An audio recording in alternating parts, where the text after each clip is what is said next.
I do a radio show out of the Monterey Peninsula called The Quantum Leap on KRXA540.com if you want to get it on the internet. And what made you choose the name The Quantum Leap? We kicked around a few different names. That came up. I liked it. It kind of had special meaning with respect to the physics involved in the quantum theory. So it kind of worked for the way I do things too. Okay, so are you like a big proponent of I guess quantum research overall, or?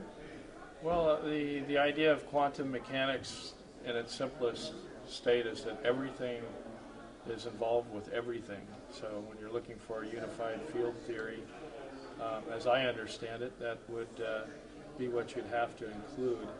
So it's kind of like making a kettle of soup and keep adding things to it, to the broth, until you get the soup complete. Would you say, first, before I get into that, what kind of topics do you cover on your radio show? Do a lot of political issues, with the times that we're in, 9/11. Talk about UFOs, paranormal research, chemtrails, any of the things that we've talked about here at the Conspiracy Con conference. Have you been coming to the con shows for a while? I think I came to the very first one, so I believe I've been to all 11 of them. Okay, so you're a veteran. When did you wake up to 9/11, or were you already kind of into this kind of research before that? Did you instantly see a problem with it? That's a good question. I was beginning to wake up prior to 9/11, and I think that 9/11 helped me immensely. I always had paranormal experiences in my life, so I knew that a lot more was going on, and to keep my eyes open and not take things for face value. But when 9/11 occurred, it was actually the Pentagon that caught my interest. Pretty much bought into the towers coming down, but the Pentagon, when it first came on the news, and I was covering it from 6 o'clock in the morning, West Coast, I taped everything, and they talked about the Pentagon having been attacked, but didn't show it for about 20 minutes. And when they did show it, they only had it on for 7 seconds, and all you could see was smoke. And I kind of thought maybe that's a smoke screen. So I stuck by the TV for the next over an hour, and when they came back with coverage, it was close to an hour later. And they only had it on the screen for 46 seconds. So that's all we saw. That's all we ever got to know about the Pentagon, at least in Monterey. And for 46 seconds, they had the whole bottom half of the screen blackened out. So all you could see was the roof line having caved in to this point, and then no debris field, no airplane, just the rubble from the cave-in of the roof. So it was suspicious to me that they had blackened out the bottom half. I didn't know why I was suspicious of it. I didn't put it together that, hey, you never saw a plane. But I knew I had to ask questions about the Pentagon. So it was 5 years later that I finally got someone who says, oh, you want to know about the Pentagon? I've got a DVD for you to look at, some pictures. So he had a picture of the Pentagon with the original 16-foot hole at the base of that. The roof was still not caved in. So here we had something that certainly could have been a missile having gone through, or some kind of a explosive device, and not an airplane. There was no debris. There was no airplane. And so that questioned the entirety of the 9/11 episode. And we'd already heard a lot of other strange stories. But that was what brought my interest into it. I think I learned more about the Pentagon 5 years later than I'd ever heard about Building 7, which is across the street. So once you've put some time in, so I would say from 2004 until 2007 or 8, I put in over 10,000 hours looking at every DVD that I could come across, talking to anybody that would talk to me, finding out who the researchers were in the field and making contact with them. And it was Sophia Smallstorm, I believe is her name, who is here today. She put out a DVD called Mysteries of 9/11. And in that film, that came late in my research, which was actually a good thing because it kind of kept me in the hunt. But in her film, it shows the towers from various angles as they were being filmed, from picture angles that I had never seen before. And it answered one really big question that was stated over and over but never clarified in other films, and that is, why are the towers blowing up and out?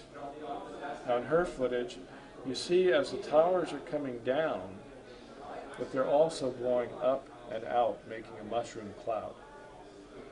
So that brought me back into the fold to look for the explosives or some other device that was actually part of the Twin Towers as they were coming down.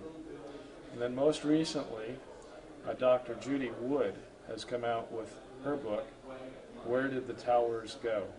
And she looks at this phenomena as dealing with a directed energy weapon.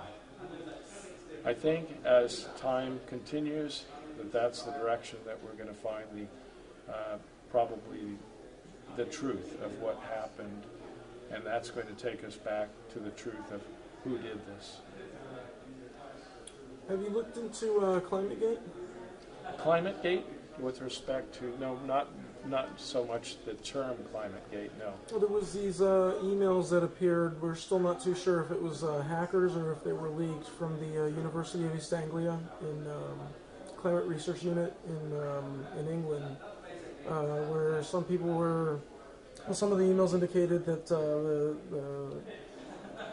researchers saying that global warming is not caused by anthropogenic, or basically by humans. The hockey curve or something? Yeah, hockey stick, Michael Mann's hockey stick.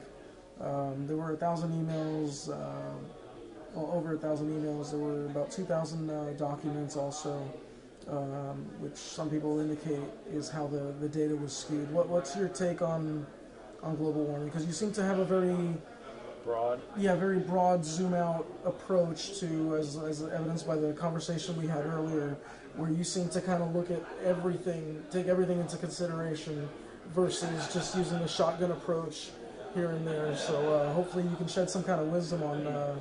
Well, thank you. I feel that that's the way we should be looking at this. You can't look at it from the narrow perspective. If you did, you'd make conclusions that didn't include other evidence that's contradictory to your conclusion. So you want to find contradictory evidence for your conclusion. You've got to keep looking for more and more.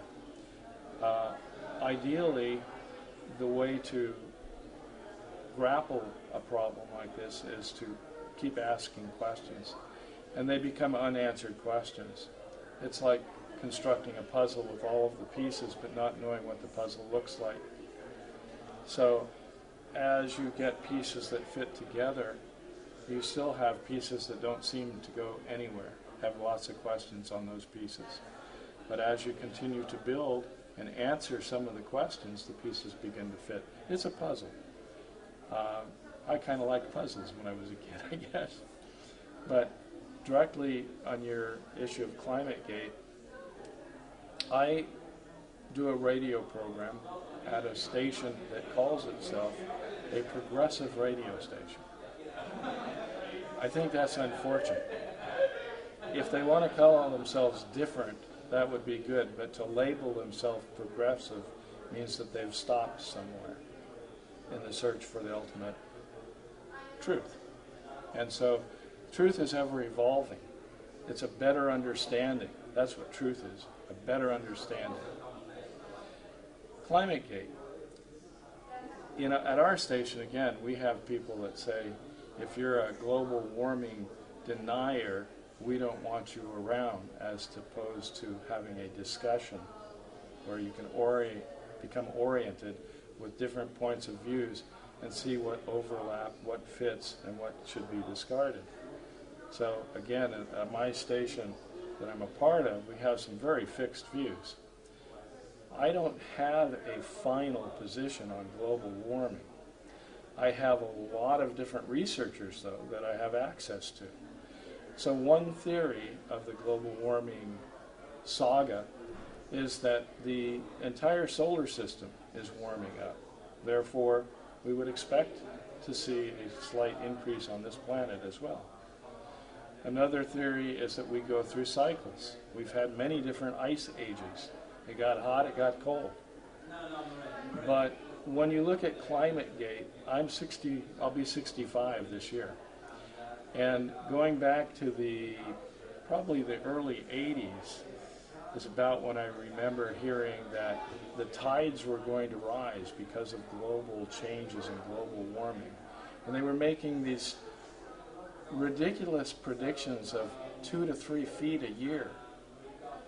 Now, in the last 100 years, the tides have only raised 1 inch.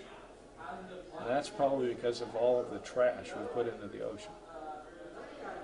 So, is the answer really apparent, or is it apparent that we've been lied to? I say it's apparent that we've been lied to. But I don't know that the answer to the question of global warming is completely answerable at this point. Do you have any sense that there might be I don't know if co-opting or hijacking of the environmental movement to push global warming? Or, I mean, they're not necessarily the same thing. I can say I'm a global warming denier, for example, and I might be crucified in Monterey. I don't know. This is California, but if you're a global warming denier or skeptic, does that necessarily mean that you're somebody that wants to trash the environment, or in favor of big oil coming and just dumping tons of... Absolutely not, but if you're labeled that way, it seems that that's what you're labeled with. Do you see a problem overall with labels? Do you think society absolutely. just rushes into labels? I'm going to use these labels on this person and that's all there is to them? Sure, because you're excluding a point of view that you've never heard, and you're eliminating a possibility that you'll never have. So would you say people should at least listen to other people's arguments before just jumping to a conclusion? It's time consuming, and you find too many people that say, but I don't have time, gotta go, bye-bye. But yeah, you have to listen, because we live in a universe that functions a certain way. And most of us, we don't function well within it because we don't know how the universe functions. And that, again, is probably the biggest part of the lie that we've been told our entire lives. We never got the operating manual, and we never got educated without it. So we're really at a loss with the power structure that's over us right now, until we educate one another. And that's talking and listening. And working together? And working Are you in favor of both sides politically working to the left-right, false left-right paradigm? What's your take on that? Well, just what you said. It's a false left-right paradigm. And we, even at this convention today, I think it's been brought up half a dozen times, that when you're dealing with a Republican-Democrat two-party system, it's the same group running the same show with no change and no possibility of constructive change. A two-party system is a one-party system. And a republic that has democratic leanings is as close to a democracy as we've ever had. And that was quite a number of years ago. That type of a political scheme, a republic, has representatives and a leaning towards fascism. So keeping a democracy is up to the will of the people. And as we've seen over the last 30, 40 years, the people haven't had the will to stay involved and keep things on a democratic basis. What do you think is the biggest issue at keeping everybody divided? I mean, obviously there's divide and conquer, which is employed by the establishment. But what is people? Some people say it's the UFO issue. Some people say 9/11. What would you, in your wisdom, which obviously you have, like I said, you're looking at it on a very global scale. You're looking at everything, kind of Google Earth. Let me see the whole picture. What would you say is the biggest issue that is keeping people divided from banding together and going for the true, the man behind the curtain? The biggest issue is that we've been lied to for so long that we're in denial that we've been lied to for so long. And the consequence to that is that we're basically ignorant of what reality is today. So we've been given something to replace reality, and that's a false reality. And I can speak to that from the best example that I've experienced thus far. I can tell you that I was frightened to death for about 15 minutes when I found out that my computer screen had been taken over. That what I was looking at on the computer screen from the website that I was on was not what I would see if I went to a different computer and went to that same website. So specifically what I'm saying is that the internet right now, the government controls everything. They control the internet. They control the computers that we work with and the screen images that we have. And they can put something up that isn't real. In this case, I was blogging stories in our local Monterey Peninsula newspaper. And so I'm emailing back responses to their stories that go on a blog. First thing I noticed is that some of the comments that other people had made were missing. They were all labeled, so there was 1, 2, but 3 and 4 were missing.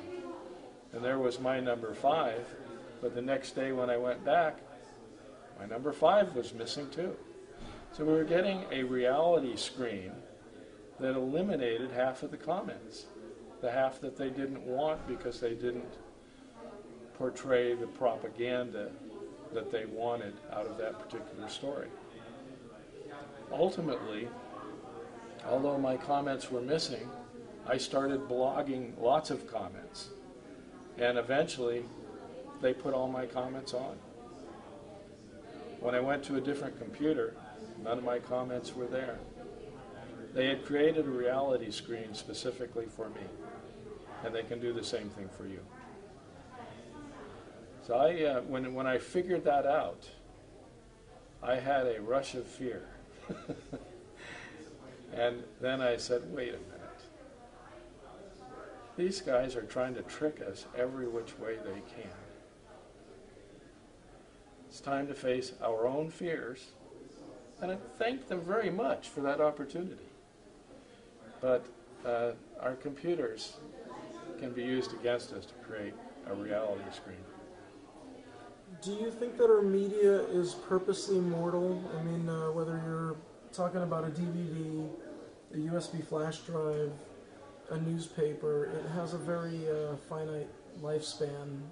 It's definitely not like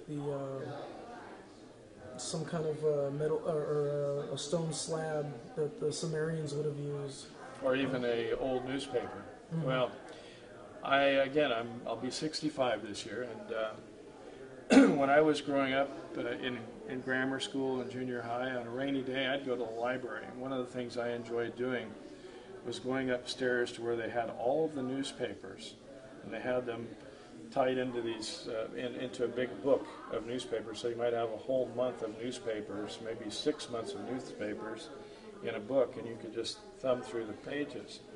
Well, I went through about 20 years of the newspapers. One of the things that I noticed was that there were events that came through the news that were in cycles of about 7 years. One of those had to do with water and dams on the Monterey Peninsula. But every 7 years it would cycle back into the news and out of the news. Now, when you're dealing with internet stuff, that can be disappeared.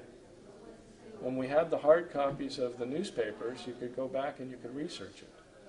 So again, we're entering this 1984, the book, period of time, where, or Fahrenheit, where books are being eliminated. Just think of people right now who are being displaced from their homes. Their books are going by the wayside. We are going to be deprived of all of that information very shortly. And what ends up going back onto the screen of the computer may not include subtle phrases like 4 feet are good and 2 feet are bad from Animal Farm. It may simply say, and the animals decided to stone the black sheep. And we're going to go along with that and go, wow, so that's what happened in the movie or the book. And we're going to be missing things that through time have proven to give us a valuable perspective of reality. Again, reality screen right now. It's a personal reality screen that they're offering us. So that gets back to your question. I don't remember exactly how you phrased it, but there's a man, Edward Bernays. Okay? We go back to the turn of the century, 1920, 30, 40, 50, where the term propaganda was a term that was understood and used, and whether it was popular or not in the terms of propaganda being bad, it started out as a term of how you propagandize things and people and create realities that are alternate, different from the way people used to think about something. One example was how Edward Bernays created smoking amongst women as an acceptable practice. So this propaganda can be used in the marketplace to change masses' opinion.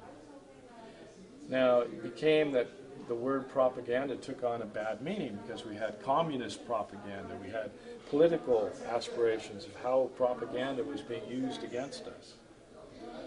And then the term kind of disappeared, except in the context of communism and the propaganda of communism. We became that duality that you were talking about but in the form of Republican Democrat. Now it was Western world, Eastern world. I wasn't allowed to high jump using the Eastern roll. I had to use the Western roll. And ultimately I didn't like either one because I did the Bob Oliver high jump roll.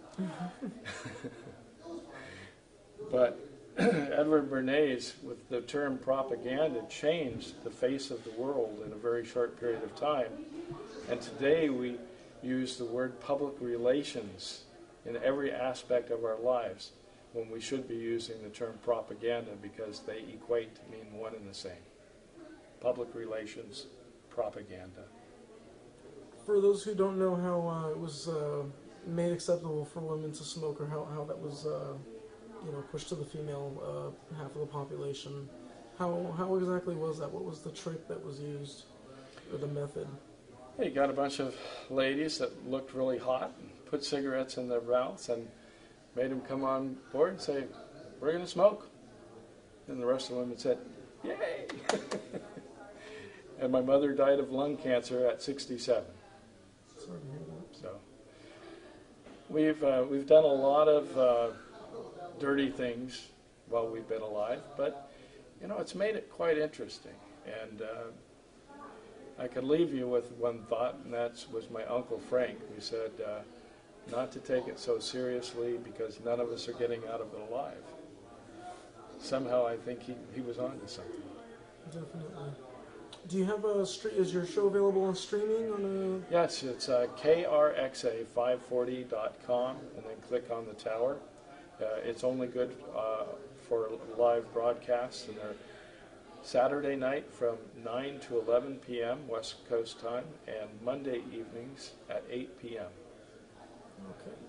And do you have any books that you've written or movies that you've made? Or No, what I've done is I've had a lot of interesting experiences in my own life. I try to be positive with everybody, including the Illuminati. But the function of my work and the program I do is to support those who have had the stamina, if you will, and the desire to follow through their dreams of writing their books, producing their DVDs, and getting the truth out. They're as much of a truth seeker as I am. And I met with Ed Grimsley in 2007. For those of you who don't know who he is, go to his website, edgrimsley.com. Ed's a family member of the Eisenhowers through Mamie Eisenhower. She was a Grimsley. And she and Ed's grandfather were first cousins and agreed to be truthful their whole lives and tell each other all the secrets of the world. So she told the Grimsleys that we had had alien UFO contact back in the 50s during the Eisenhower administration. In his own right, Ed had seen several sightings on his own. And then in 1996, he found that you could see UFOs with night vision goggles, and he bought his first pair of PVS-7 night vision goggles. That's a third-generation military-grade night vision. And so he was at one of the UFO conferences here in Santa Clara back in 2007, and at that time he offered people the opportunity to look through the night vision, and I did. It was very cool. I saw birds and airplanes. I didn't see any UFOs that night, but other people claimed that they had. I got Ed's phone number. He came to Monterey in late October, last week of October, took me out in my backyard, and 15 minutes later, I saw UFOs. So I encourage people to go to his website and check this out. But I make the statement that we can take you out. You can look into the sky through a pair of third generation night vision, see spaceships that the government's lying to you about. Apparently, the universe is full of life, and that we are being visited, and the 80 million people in this country alone that claim to have seen UFOs are telling the truth. And the government, on the other hand, is lying to us about everything. They'd never do that. No. Ever. There's Rothschilds right now and Bilderberg types that are just thinking about, how can I improve Bob Oliver's life? And Oh, most definitely. Well, doing this radio show, I've had my motorcycle tipped over 6 times, generally after I've gotten it all cleaned up, ready to sell. Coincidence. Just coincidence. My motor scooter was, I got a good deal on a motor scooter, put 500 miles on it, was going to sell it for a profit. That got turned over twice. I sold it for a loss. So most everything that I've been doing over the last period of time has been at a financial loss, but hopefully a gain for the world, because the truth really needs to rise to the surface right now. And we all need to be a part of it. We all need to realize that we're one with this planet, one with each other, and that we could accomplish a whole lot more if we were positive achievers as opposed to negative achievers. Sky's the limit. We've got space to get out into and new worlds to go see. Evidently, the Illuminati is going to do that without us, or so they think. No way. No way. That's No what I way. say. Wait for me. Yeah. I've got a really good story I can tell if we have time. Oh, yeah. All right. When I was in 3rd grade, by the time I was in 3rd grade, I'd been drawing pictures of space stations and rockets, and I had my own theories on how to, jet propulsion and things would work.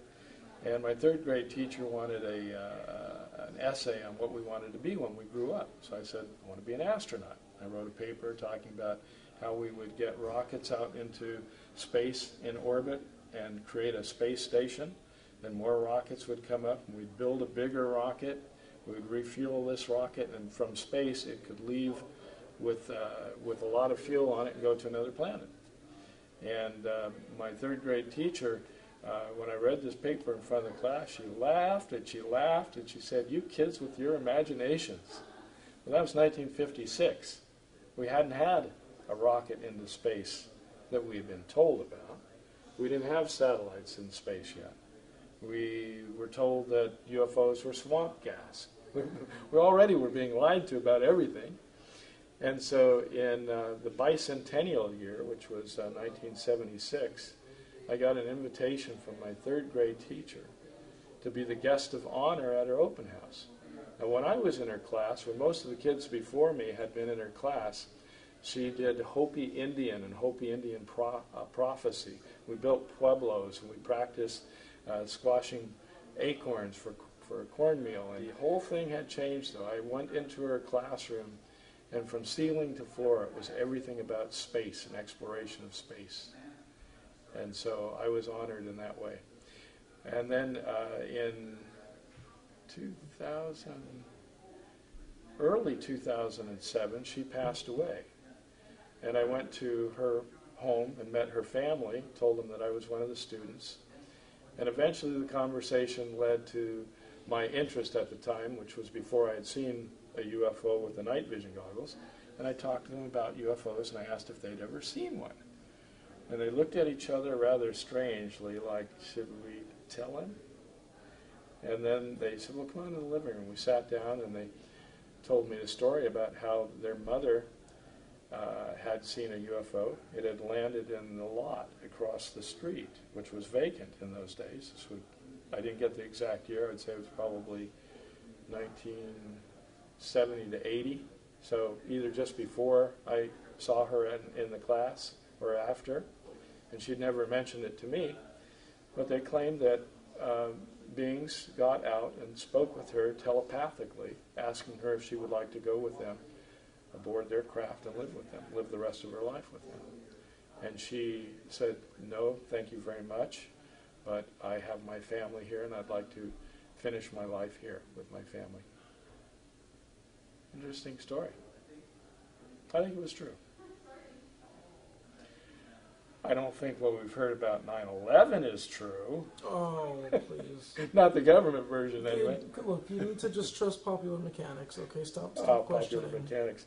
Popular mechanics was good back in the 50s. I remember it before it was infiltrated by the CIA. But not anymore. You're not a friend of the CIA or alphabet soup agencies? Well, friend, let's see. Well, yeah, I try to get them back on page 1, but they're always writing the book from the end forward and expecting us to buy into the facts that they... And it makes sense from the end forward. Oh, yeah. And then here's the event, 9/11, and then we go through this whole process to get to the end of the book. It's a book. It's a script. 9/11 was planned out long time ago. And we're just going through the sitting and watching. It's a book. Well, thank you for everything that you do, and thanks for being, there's a saying, speak the truth even if your voice shakes. Obviously, you're in this, you're one of the angels on that side, so thank you very much for all Frank, your work. you are one also, so thank you very much.